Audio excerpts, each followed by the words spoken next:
Guardians of the Logos, a philosophy of the future. As I've gone through this journey of learning and becoming fluent in the foundational language of reality, I've realized more and more that the West is built on the Logos. It's the intersect of Athens and Rome and Jerusalem, in European and Christian civilization.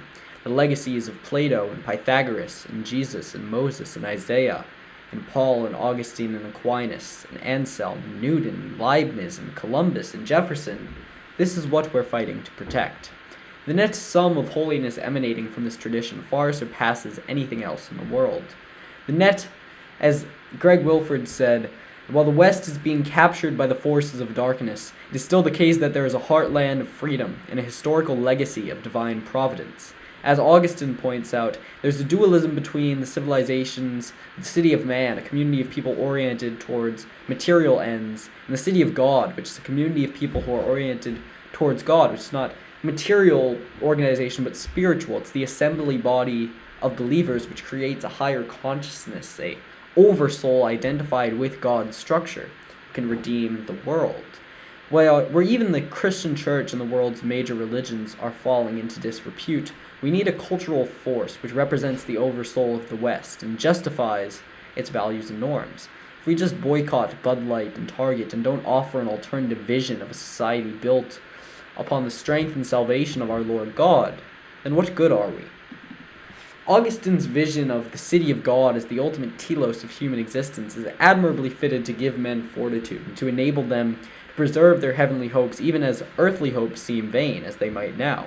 And yet we're called to be in both the city of God and the city of man, because our hopes are not vain. There are enough people so disillusioned with the system that they won't fight to protect it.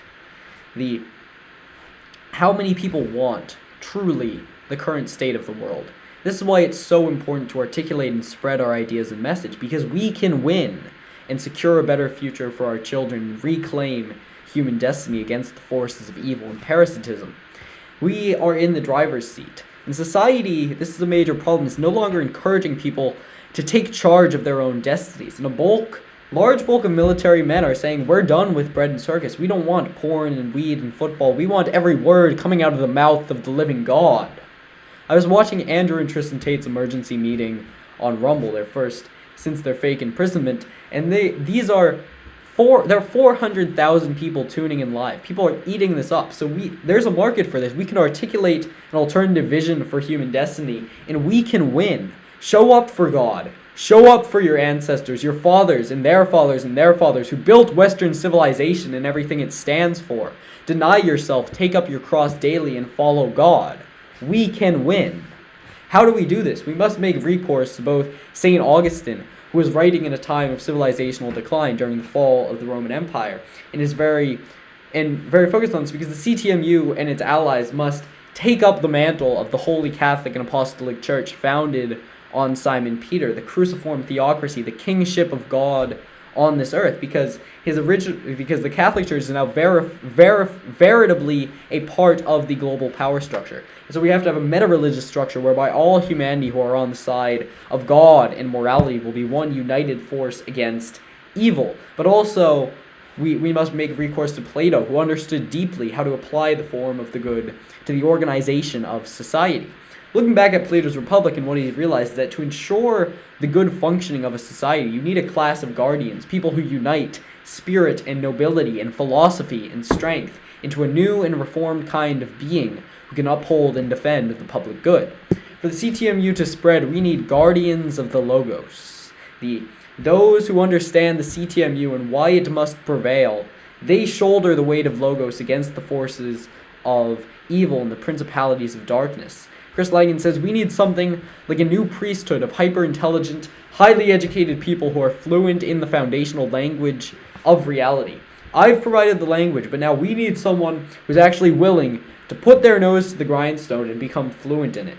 We need a lot of people that are willing to do that. There have to be guardians of human welfare, because we have enemies, an immune system, a priestly immune system that's going to stop this from taking over. And then we need maximum distribution of knowledge, so that people are immunized against what the parasites and predators are trying to do. If you have watched this video this far, You are up for the task. I believe in you. And I'm going to present a specific and actionable list of things you can do to become a part of this council of philosophers, as mathematical metaphysics says, as opposed to a philosopher king, as Plato suggested, because we will not have the means to achieve political power and influence society without our ideas being entered first into the popular consciousness. Part 1, education. The first part is to become educated about metaphysics and about the current state of the world. The easiest and most actionable step you can do for this is to subscribe to all of the CTMU channels. Myself, CTMU Radio, Greg Wilford, Mathematical Metaphysics, CTMUist, whichsoever will pop up in the future, these will all be in the channel description, and subscribe to Chris and Gina Langen's Substack. Watch a lot of these videos, as well as Langen's interview with Theories of Everything with Kurt J. Mongol, Simulation, Keith Woods, etc. You can just look up Chris Langen and the top 25 results. Watch through all of these to get a basic background of the theory and what it's about. Read some of the background works to understand the field Langen is working in. A history of Western philosophy, which you can find online, a PDF, or you can get a hardcover book by Bertrand Russell, is very readable and will expose you to the entire Western intellectual tradition from the pre-Socratics to the 20th century. This is the only one that I'd say is would be very useful as a precursor. And then my advice after that would be to just read the CTMU papers cover to cover. You can find these at hology.org or at knowledgebase.ctmu.net. This is annotate them heavily for whatever associations you make, and really try to grok it. Don't give up, even if you don't understand a single word. Turn it, and turn it again. It's what Harrison Cowley describes. It's like trying to bench twice your body weight with your mental power. It's overwhelming, but consistent practice and consistently trying to understand and apply the insights you're learning, it doesn't make the task lighter, but it makes you stronger. You are becoming a new and reformed individual. It's like reading the Bible. You become better for having studied it. And so read the Bible every day to advance in divine knowledge and grace, because the experience of God as a personal and sovereign entity often precedes the intellectual or metaphysical recognition of his necessity. This is why the various rational arguments for God throughout history have failed, not because of their lack of rigor, but because of their lack of appeal to the actual experience of God. And so you can pray to God because God is the primary syntactor. So this is the syntax of God adheres in your mind, and you actually have a direct connection by virtue of that, a relationship to the source of all knowledge and power. So you can pray to God to help you understand the inner structure of the universe through your investigations, because this is ultimately what you're studying when you're studying the CTMU. You're studying the very structure of the reality that you are embedded in, and in an extended sense, you're studying yourself, the universal self, the transcendent spirit, which is identified with the whole of reality. This is your highest level of identity, and you are defining, reinforcing, extending the structure of that identity, and thus you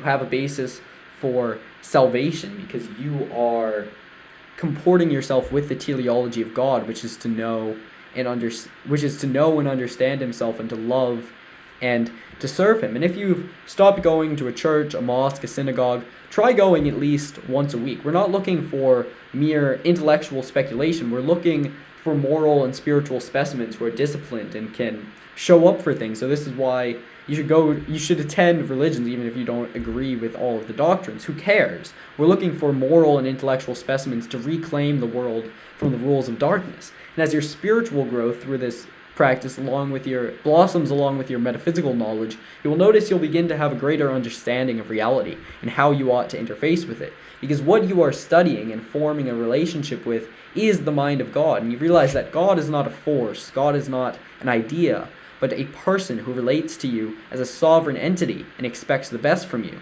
There is nothing God hates more than sloth and laziness. The point is the struggle. People will read a paragraph of the CTMU or the Bible and say, oh, it's too hard.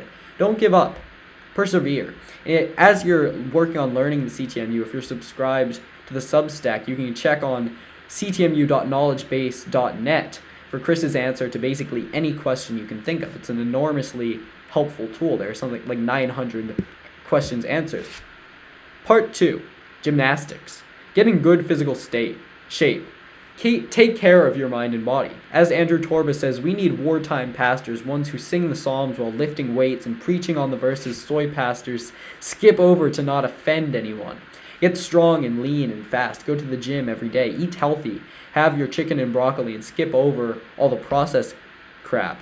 Drink water and have a regular sleep schedule, and you'll have more energy. Your brain will work faster. You will have more drive and power and be able to achieve excellence in every domain of your life. It also teaches you discipline. It keeps your worst parts of yourself in check, such that you're not a slave to yourself, but a master of yourself. You have free will, so you have to act like it. You can't give in to bad habits. You have to have this delayed gratification. This is a fundamental moral imperative. You can't be good if you're beholden to your vices and your lack of health, and because spiritual health correlates and causes bodily health and vice versa. And you'll begin to establish through this physical training the Platonic virtues in your soul: justice, prudence, temperance, fortitude, through the combination of your education and gymnastics. This is why these were the primary curricula in Plato's Republic.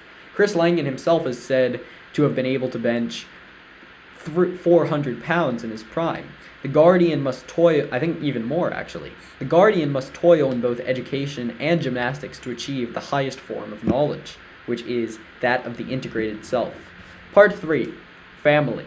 We want both women and men as a part of the guardian class. Like Plato said, that women who meet the standard of being guardians should be educated and reared the same as the men, because ultimately what we want is guardian children who are brought up in the form of the good, and we can have this intentional community which revolves around good morals and the application and insight of CTMU metaphysics, and actually build out and to some extent rebuild the contribution of Western civilization through these intentional communities. And so we have children who are brought up in the form of the good and the vision of truth from birth, and a decentralized network of families with common interests of advancing the teleology, the telon, of mankind's spiritual speciation through the CTMU human singularity. If the guardians are the best citizens and their wives are the best women, this is what Plato said, that nothing could be better for the state than the qualitative musical and gymnastic education of men and women alike. So we're going to start schools, start communities. This is a new renaissance of Western civilization. We can have new science, new culture, new religion, new religious experience and religious realization, and we can actually make contact with the transcendent through these intentional communities. And we should aim to have as many children as possible, because when we're living in these communities and this communal living, which is how, if you're talking about traditional values, how did people actually traditionally live? It was in these big pockets, these big communities. It takes a village to raise a child, and this will actually reduce the cost of having children. We can have big families, and this is inherit the earth when everything out. This is Julius Evola talks about this, the men among the ruins, that even as everything else around us is collapsing, we can be a source of salvation, strength, and carry the torch of the creative fire of mankind into the future, and shoulder the weight of the logos in the network of the guardians of the logos. Those who grasp the form of truth and beauty and goodness must be the guardians. We want to bring as many people onto our side as possible by providing an inspiring vision for how humankind can reclaim our destiny and triumph over the spiritual wickedness in the high places of the world. We need an army. This doesn't have to be big, but an army of absolutely dedicated men and women who are putting these ideas out over the internet, books, pamphlet, word of mouth, public fora. How many of these do we need who are truly committed? 5,000? 10,000? Maybe even less, especially as the world gets worse. If you thought COVID was the end of technocratic totalitarianism, you're in for a rude awakening in the age of AI and social credit score. This will leave the contingent of people of all religious traditions who fear God and embrace traditional morality, and we'll have this nexus of people, and they'll be very susceptible to the messaging of the CTMU, especially if we can communicate it in the way I'm doing now. So part 4, the tipping point. How can we actually cross over ideas into the popular consciousness. This decentralized network of individuals will, of course, have many different skills. I have a video coming up soon about Malcolm Gladwell's The Tipping Point, his theory of how ideas and fads tip into the popular consciousness. According to the Pareto principle, in any movement, 80% of its success will come from 20% of the participants. The people, and again, this may be a very small amount of people, there are three kinds of people needed to make a movement tip: connectors, salesmen, and mavens. The connectors are people who know huge amounts of people. These people will know everyone across an array of social, cultural, professional, and academic circles, and will be able to promulgate the CTMU message through their wide social networks and connect people who need to be connected and who need to know each other and share ideas. Gladwell describes them as people with a special gift for bringing the world together, and this is what we need to do. Mavens are information specialists, people who are super smart and super trustworthy, who can write articles and books and pamphlets about the CTMU and know just every last detail and just accumulate knowledge. And these geeks, Mark Albert says, prototypical maven is pathologically helpful. Gladwell says they start word-of-mouth movement epidemics due to their knowledge, social skills, and ability to communicate. Information brokers sharing and trading what they know, and the CTMU will be actually developed in even greater level of detail than it's currently been explicated, but through these information mavens. So salesmen, the third category, are persuaders. These will be the YouTubers and cultural figures, the equivalent of pop science people like Carl Sagan and Neil deGrasse Tyson for the CTMU, people who are charismatic and make people want to agree with them. We will also need animators, editors, publishers, programmers, artists, visionaries, etc. Every job you can imagine. Farmers, people who can homestead and create and raise animals and design these communities. Every job you can imagine to build out all of the infrastructure for the fundamental transformation of society. Part 5. Society. Many people, when they begin to understand that something is amiss in the world, will begin consuming a lot of political content. They become political hobbyists who use politics only for entertainment. Instead, I want you to read The Republic and learn about the nature of the good and the vision of truth as it relates to the organization of the state. Read Tragedy and Hope and find out about the global power structure. Read your Holy Writ, the Bible, the Quran, the Vedas, etc. Learn history, become literate and articulate, and learn the metaphysics of the CTMU and articulate your vision to as many people as possible for how this all fits together. And I want you to become strong and powerful, to refine your body and mind, become articulate, develop gravitas, know that your word has weight. And then with this authority and this clear vision, be the change you want to see in the world. Become a part of the community which will redeem it. As Chris Langan says, my heartfelt gratitude to everyone who understands what the CTMU is and why it must prevail. For the time being, you help shoulder the weight of logos. I leave off with a passage from Paul's letter to the Ephesians. Finally, my brethren, be strong in the Lord and in the power of his might. Put on the whole armor of God, that ye may be able to stand against the wiles of the devil. For we wrestle not against flesh and blood, but against principalities, against powers, against the rulers of the darkness of this world, against spiritual wickedness in high places. Wherefore take unto you the whole armor of God, that ye may be able to withstand in the evil day, and having done all to stand. Stand therefore, having your loins girt about with truth, and having on the breastplate of righteousness, and your feet shod with the preparation of the gospel of peace. Above all, taking the shield of faith, wherewith ye shall be able to quench all the fiery darts of the wicked, and take the helmet of salvation, and the sword of the Spirit, which is the word of God, praying always with all prayer and supplication in the Spirit, and watching thereunto with all perseverance and supplication for all saints. And for me that utterance may be given unto me, that I may open my mouth boldly to make known the mystery of the gospel, for which I am an ambassador in bonds, that therein I must speak boldly, as I ought to speak. As Margaret Mead said, never doubt that a small group of thoughtful, committed citizens can change the world. Indeed, it is the only thing that ever has. Let the light shine forth in the darkness. May the peace of our Father in heaven be upon you. Like and subscribe. Peace.